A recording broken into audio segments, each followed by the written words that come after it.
Out of the evacuation area.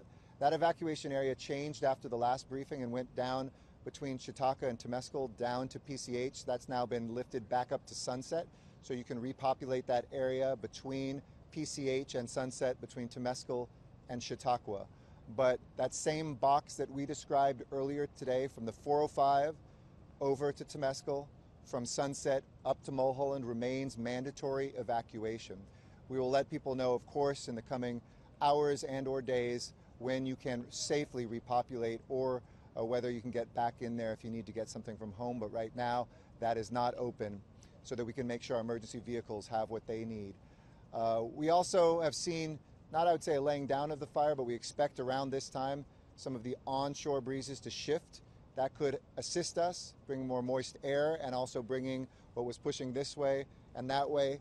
The plumes could come up. You may see that smoke go directly up. That's actually not a bad sign, but a good one for some of the work that we can do with our aerial units. And as I said, we've got a lot of folks on the ground as well, laying those fire lines, and we've seen the retardant really having a nice northern border there as well. Again, the rec centers that are open for folks that do need shelter right now, or a place to go during the day, and you can bring your pets, are Westwood Rec Center, Stoner, Pacific Palisades, Cheviot Hills, and in the Valley, Sherman Oaks, Van Nuys. Your small pets can go to both the West Valley Animal Shelter and the West LA Animal Shelter, and large animals can go to Hanson Dam. I'll turn it over to our fire chief, but before that, I just want to thank both council members, the one whose district has been affected, Mike Bonin, and neighboring district, Paul Koretz, who has taken many people into the facilities in his district. We appreciate both them and their staff's good work. Especially appreciate LAPD, CHP, and our other law enforcement officials. One last note on that, southbound between 101 and Sunset remains closed on the 405. Northbound is open. With that, let me turn it over to Ralph Terrazas, who's leading a group of heroic firefighters today who are making great progress. Chief? Thank you, Mayor. Earlier this morning, I was able to go up and drive some of the streets where we lost some of the homes, and I was able to talk to our firefighters on scene, and they described the firefight that occurred early this morning. They were literally overwhelmed. They had to make some tough decisions on which houses they were able to protect. Many times it depends upon where the ember lands. I saw homes that were adjacent to homes that were totally destroyed without any damage. And when I looked at those homes, part of it's randomness, part of it is building construction.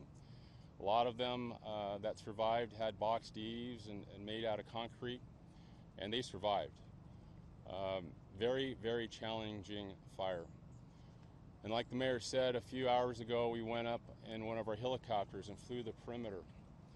And I'm very, very impressed with the work that our firefighters did early this morning. Not only the Los Angeles City Fire Department, but the Los Angeles County Fire Department, Orange County Fire Authority, and multiple departments from throughout the region, as well as our law enforcement partners, LAPD. They were critical in assisting with the notifications. We're getting a lot of questions about technology, so I'll talk a little bit about different pieces of technology. The first one is our wireless emergency alert system. We are alerting now on a regular basis. The first one went out early this morning. Anybody who lives within the perimeter of the fire was sent a WEA alert, wireless emergency alert. That's where your cell phone goes off with that information. And that directs the recipient to LAFD.org website to see where the evacuation zones have been identified. We also have Notify LA. That's something you have to register for. You can register for that using texting 888-777. We also have the reverse 911 system, and I understand police officers were also knocking on doors and using loudspeakers to alert the people that were still sleeping. The second piece of technology I want to talk about is our Wildfire technology. It's a partnership with UC San Diego. We've been partners with them for a little over 4 years on the Wildfire technology. It allows us to run a projection within the first few minutes of dispatching a brush assignment to a brush fire. The projection tells us where the fire is headed, and we get that projection within minutes. It uses real-time weather data, known fire corridors, fuel, things of that nature. We found the last few years it's pretty accurate. It's not 100% accurate, but it's pretty accurate and it's really fast. We built upon that this year with the FIRUS system. FIRUS is the Fire Integrated Real-Time Intelligence System. That's where we launched 2 fixed-wing aircraft within 30 minutes to an hour after the initial dispatch to fly the perimeter of the fire above our helicopters. That information is transmitted to our Southern California Wildfire Fusion Center, which is at our dispatch center within the Los Angeles City Fire Department. That gives us data and information we've never had before that quick. Usually it's many hours into the incident or even the next day before we get the real-time perimeter. That technology allows us to ensure that the information we share with the public is as accurate as possible. The last piece of technology is something we used 2 years ago, is our drones. We'll be using the drones later on in the week. We can ground our helicopters to save on the hours on the motor, give our pilots a break, and we can use our drones with infrared cameras to identify the hot spots. That will tell us where we need to put our firefighters to ensure the fire is cold. A lot of things going on with technology. Those are tools that we've been using the last few years. We're very fortunate that we have a very robust fire department thanks to the support of Mayor Garcetti, our city council, and our fire commissioners. We have 2 new Augusta helicopters we've gotten in the last few years. Those are absolutely critical, along with all the fixed wing assets. We do year-round training on brush preparedness with our firefighters. Unfortunately, the public takes events like this to motivate the public to really understand Ready, Set, Go and what our brush clearance program looks like. We're fortunate that in the area, the city of LA, we have 134,000 parcels, brush parcels, and on our first sweep this year, 92% were cleared. So thank you to the public for your cooperation there.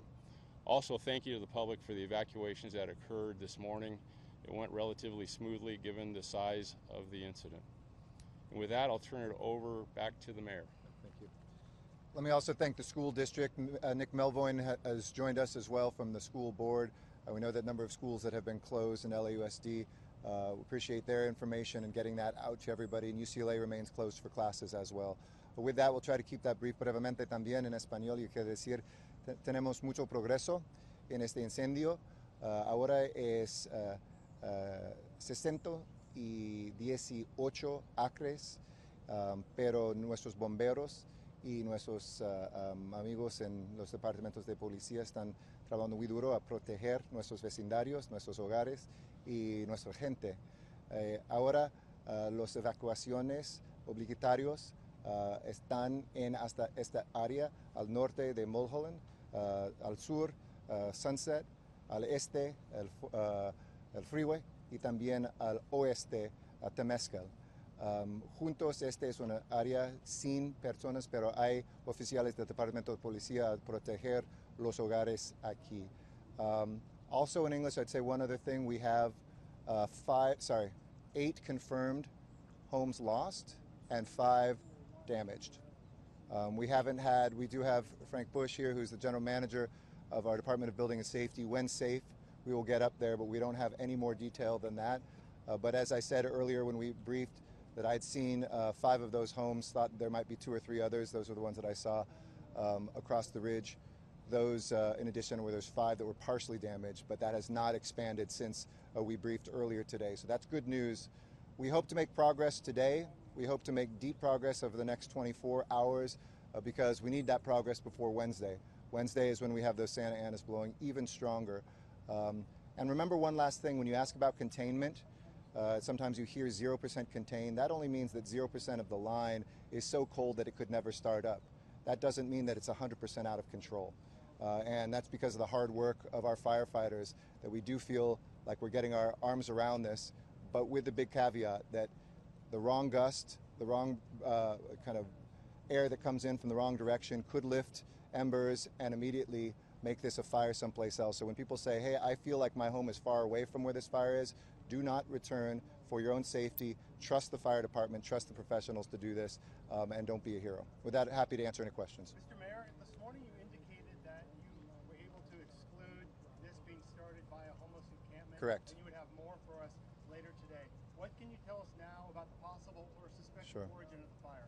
So there's an active arson investigation. I would also say to the public, when you hear arson, that sounds like somebody has said it. Arson investigations are just the cause of the fire. That doesn't necessarily mean somebody has said it. Something can set that as well. We do know that, and they investigated, there was no homeless encampment, so that has been again ruled out. That's not what started this, but we have an active investigation right now. I can't share much more than that today, at this moment, but we want the integrity of that investigation because for all sorts of reasons, the city has to be that neutral arbiter, but we're making good progress. They think they're pretty close to understanding why, and as soon as we get the green light, we will share that. Hey, Chief, can you talk about mutual aid a little bit, especially as winds start to pick up next week? Absolutely. The State Master Mutual Aid System was important to us in this incident. As any large brush fire it is, we've gotten resources from throughout the region.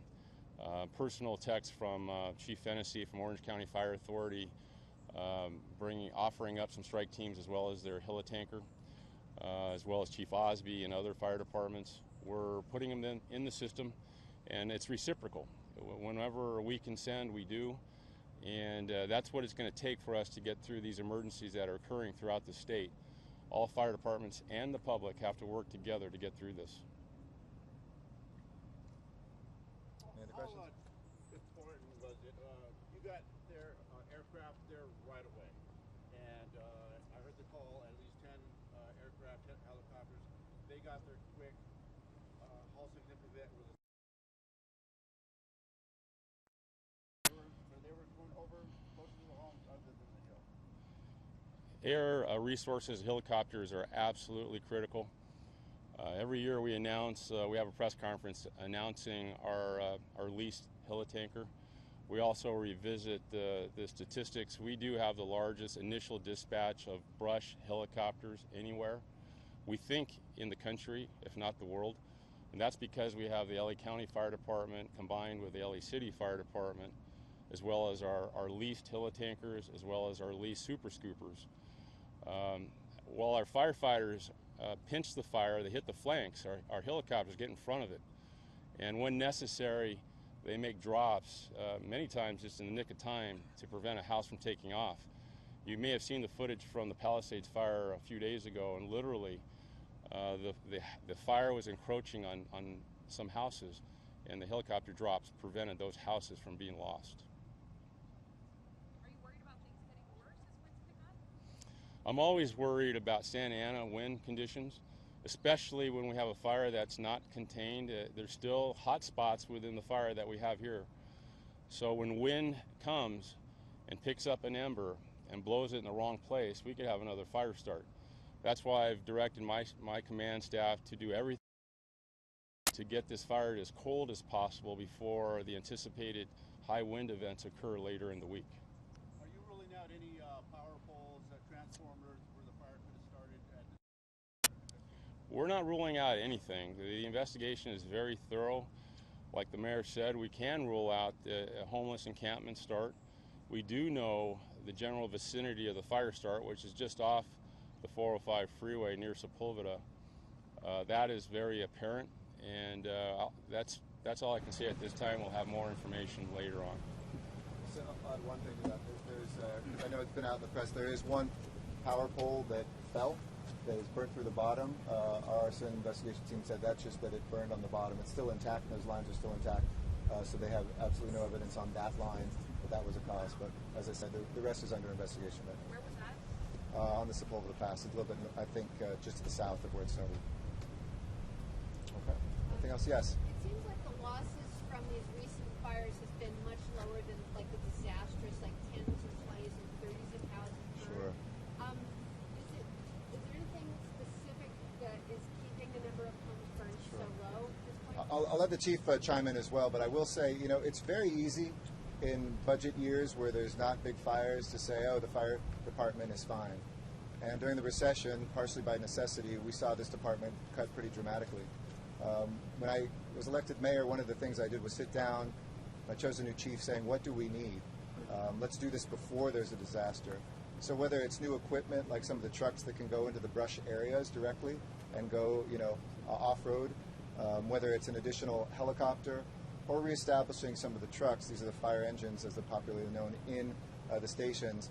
Working with Councilmember Bonin, for instance, and a couple of his stations, we've restored those. Those are absolutely critical, absolutely helpful, and making sure that we have the staffing. So we hadn't had a fire class graduate, I think, for 5 years. And how many we've had now, Chief? At least 18. I think 18, at least, since I've been mayor in the last 7 years. So we have put those resources on the line. Second, there's no place in America that has the mutual aid like we do. And that goes not just between fire departments, but across law enforcement. I watch it. You don't get to see it, but when you have LAPD, LAFD, when you have county fire, our sheriffs, our highway patrol, CAL FIRE, when we do U.S. Forest Service, it's a very seamless thing, and people take their hats off. They're not territorial.